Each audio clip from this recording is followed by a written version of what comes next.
you know what? Lately, when I'm out and about, Yeah.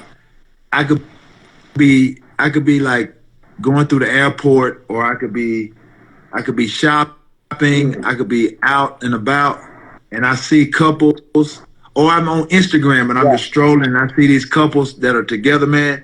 I be like, in my mind, I'm like, man, I want to be. You want that. Yeah, You you want know that. what I mean. I want that. You know what I mean. Listen, it's out there for you. It's out there for Yeah. you.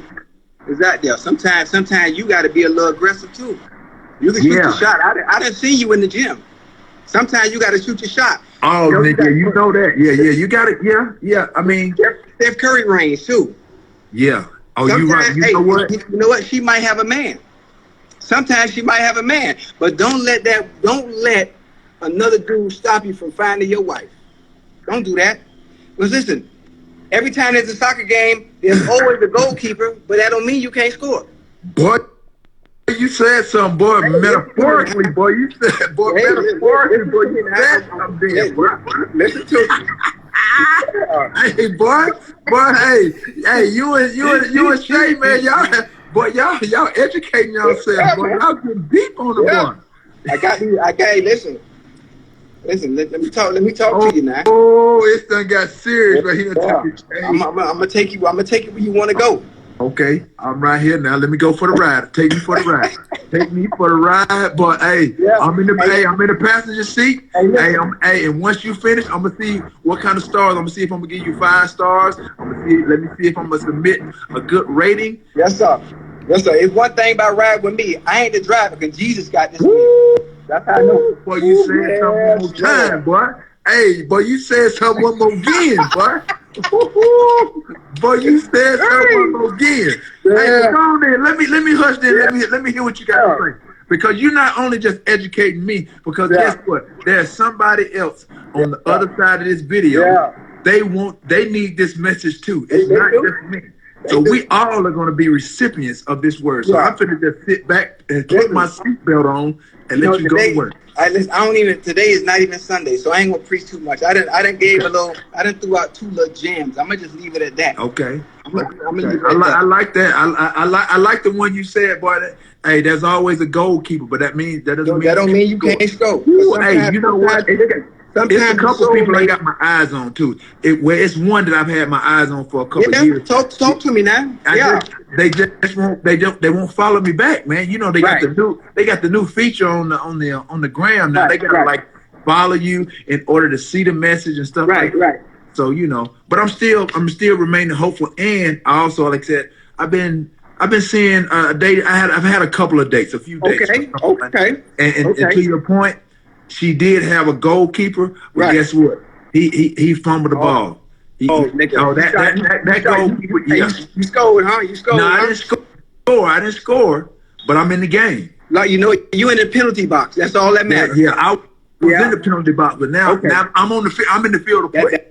That's all. You know what? That's all it takes. In the field of play. All you need to be is in the field of play. Because one thing about you, once you go in the field of play, you gonna get the job done, nigga. Oh yeah, you know that. Because I didn't see you play. You know I can make some plays. Man, but I'm getting distracted, man. Go ahead and tell me what you got to tell me, because there's a lot of people, like I said, on the other side of this, man. They need to hear something that you got to say. It ain't got to be a sermon. Yeah. Give us a little stuff. I mean, listen. At times in life, we have goals and dreams. Mm-hmm. God said, if you build it, they will come. Okay. Right? Okay. I don't know what movie that is, but I know it starred Kevin Costner. Okay, that works. All right. And that's about as far as I got today. Okay, but you know what? Let me piggyback a little bit and let me reiterate some of the things that you just mentioned. Right. You said goals, and I think sometimes when people hear goals, they feel that's the end all of everything. I try not to use goal. I try to say mission. Right. Go on a mission.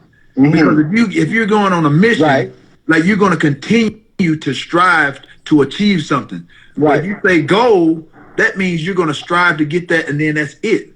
You know. I mean, Well, I always most say, of the time, stay on the mission. right. Yeah, stay on the But mission of greatness, I like it. and whatever that may be. I tend to use the term short-term goals and long-term Okay, goals. So that works. you establish. Most people have vision boards. Yeah. If you have a vision board, those are basically short-term goals. Right. Okay. And what you want to do is you trying to attack all those short-term goals, and all you need is a little structure and discipline. A little structure and discipline. That's all you need. We all until need you attain, that. yeah, until you attain those goals, and then you reset it. You reset yourself. You reset yourself, and start with some more until you get to where you want to. Right. Right. That's all. Like I said, it's always a mission. You know what I mean? You always got to start somewhere. It's always as a receiver. There's always stance and start. You got to start somewhere. We got to start in our stance. Yeah. But at the end of the day, we know the goal. We know what that has to be. But in between all of that, until you get your goal, that's the mission. So you can't get distracted.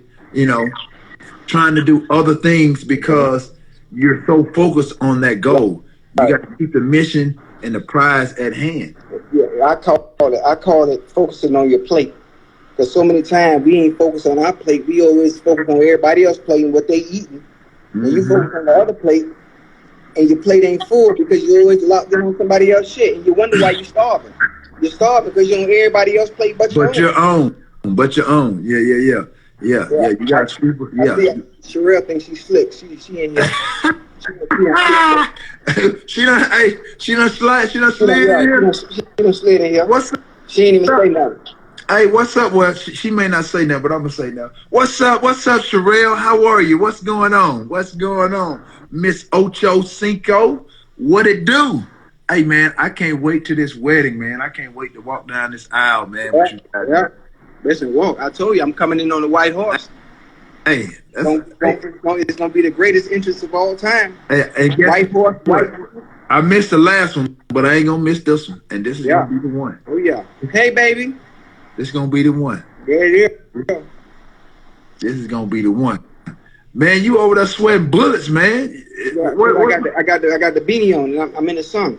Boy, you over there sweating bullets, boy. Yeah. I ain't gonna tell you. You must be very hydrated then. Very hydrated. I just came from tennis. Hey, man, I'm telling you, I'm nice in tennis, dog. I'm gonna send you some. Hey, dog, dog. I know you think I'm just BS. Don't do that. Cause you know my son used to play tennis since he was like 4. He went to the IMG Academy. His stupid mama done took him out of tennis. Now he's focusing on basketball. But hey, bro, he was not. He left it. He's nice. Yeah. And so I used to work with some of his coaches, like sometimes, like, cause they needed him to see kind of like what at the tee box, cause he would hit the ball over, and then he would just sit there, and then he'll wait till the other guy, his opponent, hit the ball, then move instead of hitting, get back to the tee box so he can go left or right, you know. So I had to show him like how it's done, and so they saw me do a few things. They was like, man, they say, dude, if you would have picked this up when you was young, they're like, dog, you might have been nice. You might have been nice. I'm getting ready. I'm preparing for the Miami Open. The Miami Open said they're gonna have me as a wild card. Mike, what's up, Mike? Mike. Oh man, but that case, shit, I'm about to get in that shit. I might to get. Let me. You know what, Buff, to brush up on my tennis skills, dog. Andy Roddick was my homie, so he sent me. Okay. He sent me a lot of the stuff, the equipment and everything. Right. Babylon, I like the Babylon. Yeah, I like the Babylon, and I like the Yonex. Yeah, okay, yeah, Yonex. Yeah. Okay, this might be a little matchup. Ocho versus T.O. Because I'm telling you, dog. I don't know about that, bro. Listen, I'm telling you, I'm serious. I'm nice. Training with the pros, man. I'm elite at tennis. Don't do that. Yeah, I'm just telling you, I'm elite too. No, when people look at me, they think I do this every day. This is not a game. You play tennis for recreation. I play tennis as a way of life. There's a difference. All right, we're gonna. You know what? I gotta brush up. I gotta get on. The fact that you have to brush up lets me know you're already behind the 8 ball. You're right. I'm not denying that, but it don't take too long. It's like muscle memory, bro. You know how we are. We eat when you're an elite athlete. Right. It don't take long. And trust me, it don't take long. You're right about that. It don't take long. You're right. And so we're both elite athletes. So if nothing else, we give the people a show. Yeah, I'm a good look elite athlete. Good looking. Yeah, that make both of us, boy. Yeah, you're right. That make both of us. Right. Yes, sir. Right. Yeah. Let me see who else up in here. She said, Sherelle said, asked me if I had my plus one. Sherelle, that's what we are over here discussing. Hey, what happened? What happened with old girl? Oh, Katrina. Yeah. We talk. You know what I mean? Okay. Yeah, we've been, we've been communicating. We've been conversing here and there, but what base we on? You at home plate? You on first, second? I'm on first. You know what I mean? I'm on first. Yeah. I ain't trying to move too fast. Man. Tomorrow ain't promised. You're right, but I'm on first. But hey, I'm on first, Chad. But check this out. I'm about to steal second though. I'm about to steal. Though. Don't get it. Yeah. Don't get it twisted now because I'm still on first. Yes, I'm about to steal second.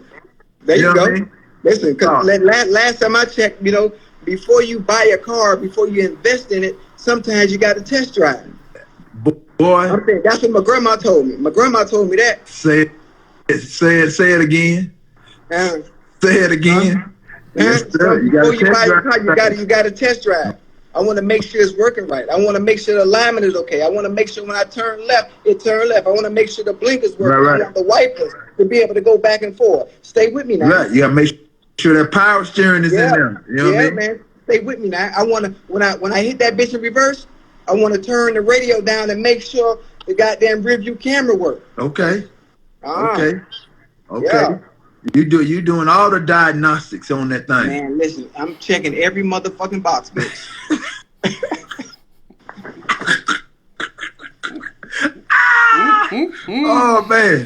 Oh man. You know what? Happy Friday to everybody, man. Happy Friday to everybody.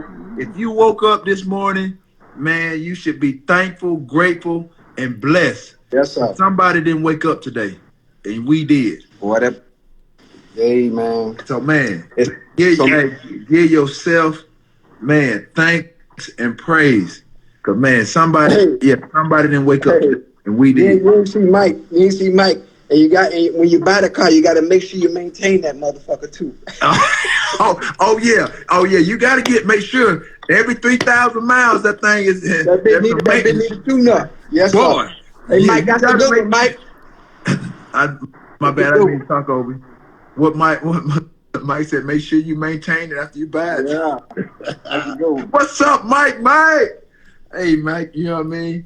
Hey, man, we just up here on Friday, man, just talking it up. I saw my boy pop on, you know what I mean? So I had to, see what he was talking about today, you know what I mean? And shoot, we on here talking about finding me a plus one, you know what I mean, for the wedding, you know what I mean? Yeah. I just need A1 just for my life, period. Just one. That's all. Mm-hmm. That's all. We was in kindergarten. They taught us the goddamn. They taught us numbers. They started with 1. That's all. That's what come first. Just 1. You can't get the 2 until you got 1. Exactly. Yeah. You know what I mean? We gonna get you there, though. We gonna get you there. We gonna get you there. Yeah. And let me just drop some little things in here. Some little nuggets about, because a lot of people are like, well, what is he like? You know, I've heard rumors, all he likes is white girls, this and that. Let me just set the record straight. Tell him. Get him together. And a short version, I like what likes me. You know what I mean? But everything that likes me is not for me. Ooh. So I know a lot of black women have like, oh, well, that's all he likes, this and that and the other. Well, if you do a little research, I have kids by black women. So clearly, I have to have some type of like for black women. Yes, sir. At the end of the day, like I said, I grew up in a black household. Yes, sir. So this notion, I get it because athletes, they get money, they go to pro, and then they want to date white girls, this and that and the other. Everybody's experiences have been different.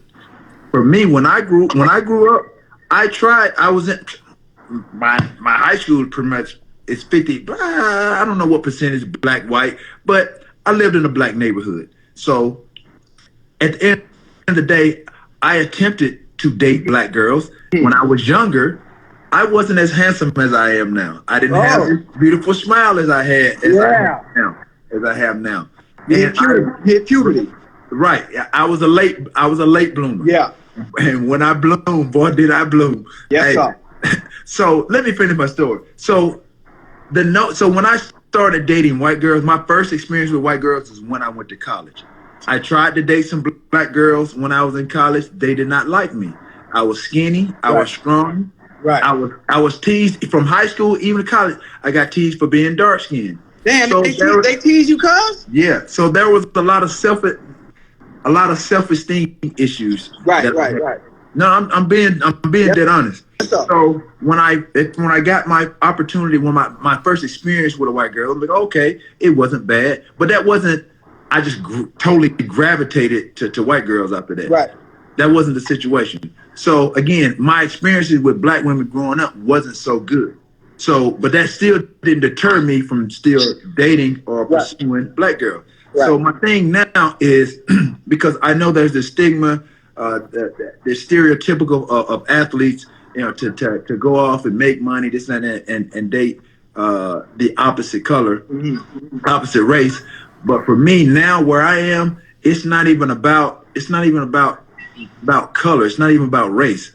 For me, it's about somebody that I have some chemistry with, good energy, and I get a good vibe with. Right. That's where I am. Like I said, we all want somebody that's attractive. Right. You know what I mean? Aesthetics going to play a big part in it. Anybody that says, "Oh, well, I don't care what the person looks like," that's a lie. That's a lie.